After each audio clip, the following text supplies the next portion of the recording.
I squared is equal to -1. I cubed is equal to what? 1. No. Yeah. 1. Or is it I squared? It's negative I. Thank you. It's -I. And the way you can remember it is because if you know I is I, you know I squared is -1. I cubed should be I times I squared, right? You just add the exponents, so it's -I. And then the last one, I to the fourth, because it repeats after this, is +1. And then it goes on and on. I to the fifth is I to the sixth is -1. So every fourth power of I, not forget, is 1. I to the eighth is 1. I to the 12th is 1. So it's not gonna after I cube, it's not gonna be -I. It's just gonna be 1. No, I'm skipping. I'm showing every fourth power. Oh. So I to the fifth would be I to the sixth would be -1, I to the seventh would be -I. Okay. So you can add 4 to this one. I to the seventh is -I. Okay. I to the 11th is -I. I to the 18th. Yeah. So let's do that first. There's nothing wrong with doing that. Not a bad idea. So 4 plus I times 3 plus 2 times I cubed is -I. And of course, usually we write this as -2I, so let's go ahead and do that. It's a little cleaner. Sorry for standing in your way. 4 plus I times 3 minus 2I. And then here you can FOIL. 4 times 3 is 12. 4 times -2 is -8I. I times 3 is 3I, and I times -2 is -2I squared. And then if we combine like terms, you see that you have 2 I terms here. You got this and this.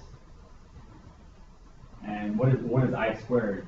You can simplify that. Anytime we have a power of I, you can simplify it. So yeah, I squared is -1, so you have 12 minus 5I, and then minus 2 times -1. And I'll just continue it up here. 12 minus 5I plus 2. So we should get 14 minus 5I.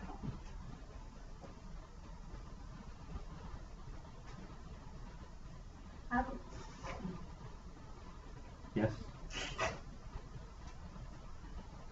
Take a second. Okay, no, I know where I'm asking. What is Did you get for 1, 2, 3, the third row down where it says 12 minus 3 after 3 minus 2 Here. squared? Yeah. Did you get that from 4 times -2I? Yeah, so this is from boiling. This is Or did you from get that from I times -2? 4 times 3 was 12. 4 times -2I is -8I. I times 3 is 3I, and I times -2I is -2I squared. Okay, so you have to know.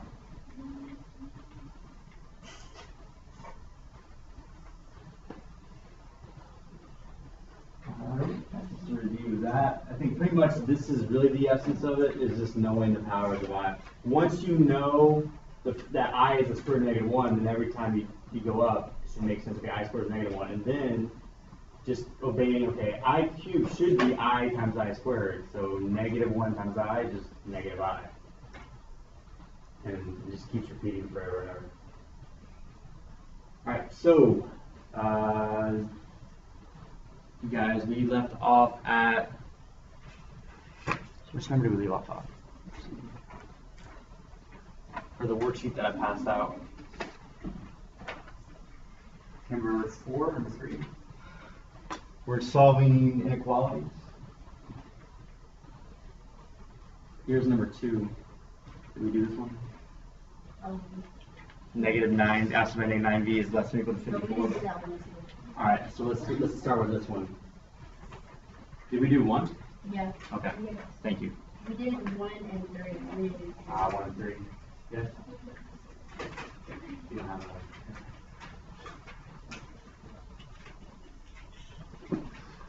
Okay, 1, 2.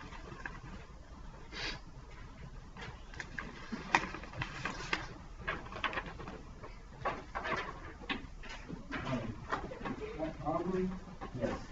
how is it not positive 9? because that's just the like. So let's go over 2. So you're asking why it's not positive 9b? Alright, so let's go over this one. So it says the absolute value of negative 9b is less than or equal to 54.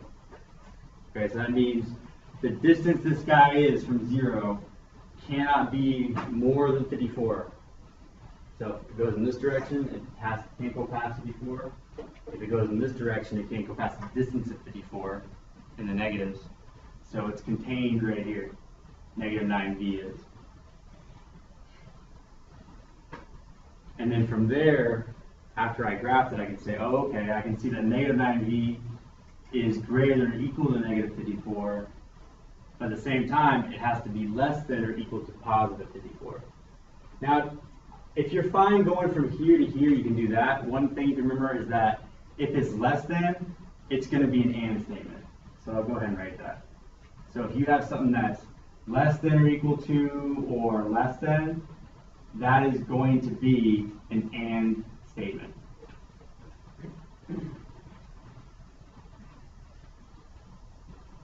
This is after the radical has been completely isolated, yes? Why do you graph like? Do you actually write it first and then graph, or do you graph it first then you write?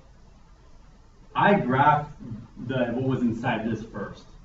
You don't have to. You can go right from here to here as long as you understand it. And then graph. Yeah, eventually I do graph V. That's what I really want. Oh, To okay. graph the V. So you just do that to like know like. Yeah, just for me to see. Oh, okay. Now I can say this or I can say this.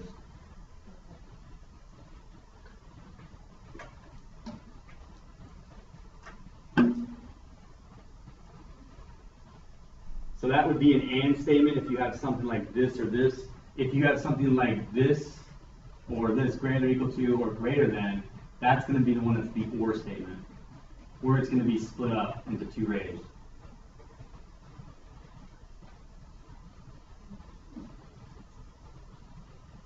So if I have some absolute value, something is less than or equal to 54, I could say the absolute that value is less than or equal to 54, and that value is greater than or equal to the opposite, negative 54. Yes? I'll go for the sign less than or equal to pi. Why are these here? No, on final answer, Here? both of them less than or equal to. Yes. Yeah, so let me get there. Oh, So alright, gotcha. Alright. This E is in between. yeah. So let's continue. Any questions up to this point here though? Okay. So if I divide both sides by -9, you have to remember to flip. Divide it by -9, flip it. And then you're here. And then I'm fine with you leave like this on like a test or a quiz or homework. I'm fine with that. Or if you want to write it as a compound, I'm fine with that too. Yes. Sure. And then of course this is the graph that we really care about, is this one right here. The graph of the actual variable. We got a graph of the plus. Yeah, definitely. And for this says to solve and graph. But yeah, you should be able to graph on a number line. Interval notation, we should be familiar with that. Interval notation would be from -6 to 6, inclusive of those values. So -6, 6. If you want an interval notation, remember this part's like, what's the minimum possible value can be?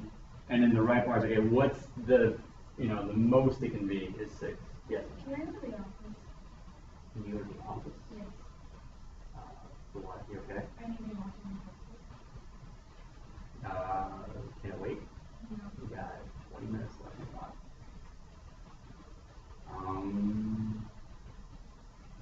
You can't do this like after class, between classes. I'm going to make you wait. I'm going to say no. Can I go to the This.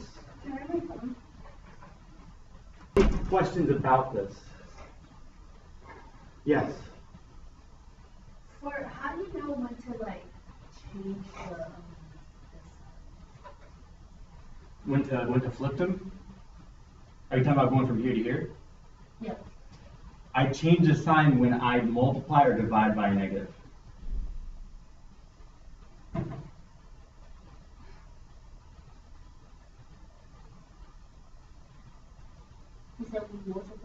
Yeah, when you multiply or divide both sides by a negative value, you flip the signs.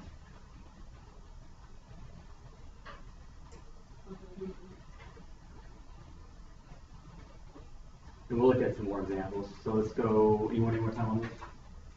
All right, so looking at another example, number 18. I don't want to show them all at once. Let's go piece by piece. What's in the blue is the problem, right? Yeah, the blue is the original problem. And I'm showing like what I did from there. So we have the absolute value of x minus 4 all over 5 is less than or equal to 2. So first thing you want to do is isolate whatever the absolute value is. So right now it's all over 5. So let's isolate it. So let's multiply both sides by 5. Right? So then you'd have this. And then now you go into creating each individual inequality. So let's look at this. Think about what you think it'll be before I go ahead and show it. Less than or equal to 10. Go ahead and write it on your paper and see if you get the correct statements. Yes. Don't worry about that. That's later. That's at the end.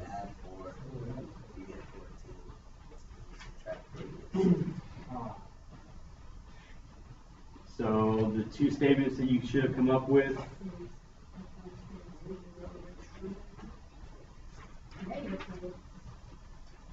Oh, never mind. X minus 4 is greater than or equal to negative 10, and x minus 4 is less than or equal to 10. So this is the and statement. Yes? So every time it's a negative, inside the absolute value, it's going to be an and. No. No, and this is a common question I'm getting is we're so concerned about, are you talking about what's inside of it? Now you said something about being negative, and it's going to be and. Oh, well, the negative 10? Yeah. Yeah, so what you do is you write the inside less than or equal to 10, and then the other one is you flip it and write negative 10. This is why it might be helpful to do this in between. If you were to graph this guy, think about what it says. It says this value has to have a distance from 0 of less than 10. So it'd be negative 10. So, yeah. They got to So, be greater than negative 10. no, less than. The distance has to be less or equal to 10. That's about negative 10. It got to be greater. Yes. So sorry. So yeah, greater than or less than 10, because that would be, it can't be anything further than outside those boundaries. And this is the graph of x minus 4. And this might help you then do this one here. Yes. So what's the point of the absolute value? What is that for? That's just like to deal with like a scalar. Like in reality, we don't have a negative distance. So if you're dealing with like some functions or equations and you want to make sure that every quantity you get out of it is a positive, you can do the absolute value of it. Not to sound confusing or anything, but it's when you want to know just the distance of something. And then if you solve each one individually, you would arrive here.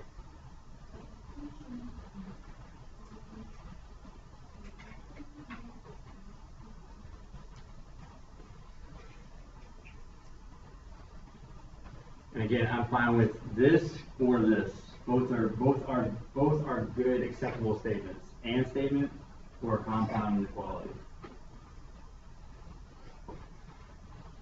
And then I really want to graph x. So this is the graph I really care about. So I graph x. Greater than or equal to negative 6 or less than or equal to 14.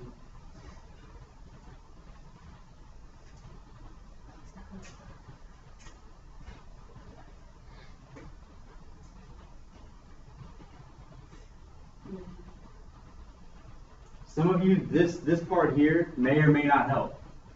If it confuses you, then you need to memorize how to go from here, or how to go from here to this. If this helps you, because I think of it as distance from 0, then I can see, oh, okay, how to write these.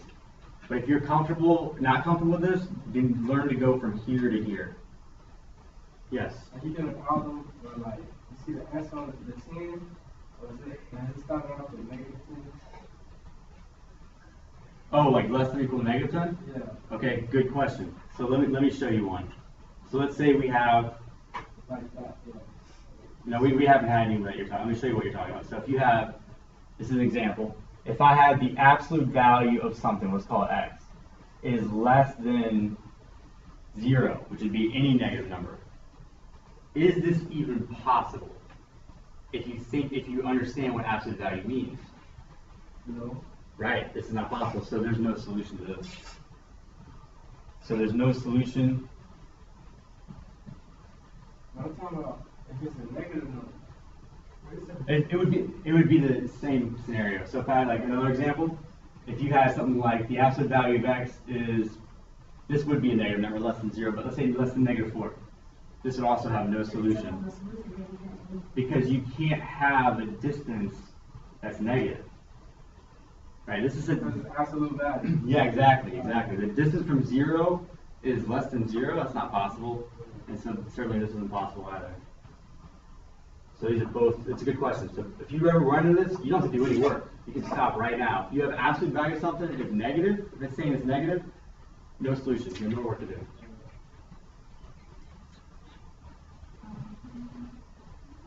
So I want to look at maybe one more problem. Just to look sorry. What's up? No, I'm sorry. So, No, go ahead. There's no, as long as it's a math question. What is it? I was thinking when I see the table, I was like,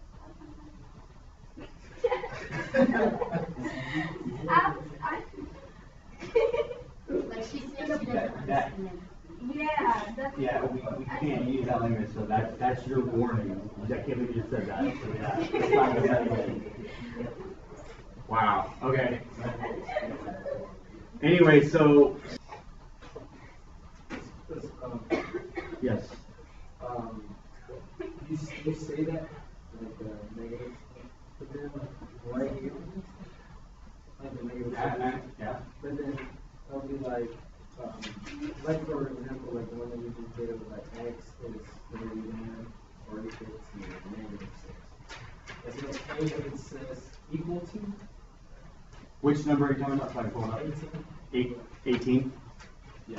So